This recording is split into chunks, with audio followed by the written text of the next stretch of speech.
अमरावतीत जुगार अड्ड्यांवर गुन्हे शाखेची धडक कारवाई, 10 जण ताब्यात. अमरावती शहर गुन्हे शाखेच्या पथकाने अवैध जुगार व्यवसायांवर मोठी कारवाई करत नागपुरी गेट पोलीस स्टेशन हद्दीत 10 जणांना ताब्यात घेतले. ही कारवाई पेट्रोलिंग दरम्यान मिळालेल्या गुप्त माहितीनुसार करण्यात आली. माहितीनुसार कमिल ग्राउंड परिसरात अब्दुल जहीर यांच्या घराजवळील मोकळ्या जागेत काही इसम इक्का बादशाह नावाचा जुगार पत्त्यांचा खेळ पैशांवर खेळत असल्याची माहिती गुन्हे शाखेला मिळाली. त्यानुसार पथकाने 2 पंचाच्या उपस्थितीत छापा टाकला. या कारवाईत खालील आरोपींना ताब्यात घेण्यात आले.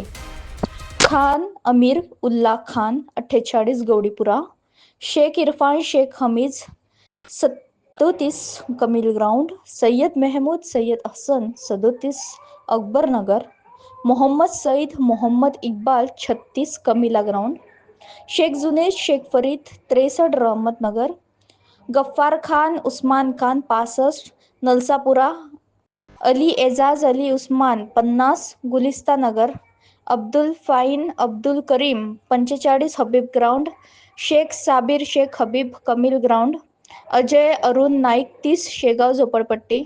आरोपींच्या अंगझडती घेतली असता त्यांच्याजवळून रोख 23,265 रुपये व 42 ताशपत्ते अंदाज किंमत 50 रुपये असा एकूण 23,315 रुपयांचा मुद्देमाल जप्त करण्यात आला.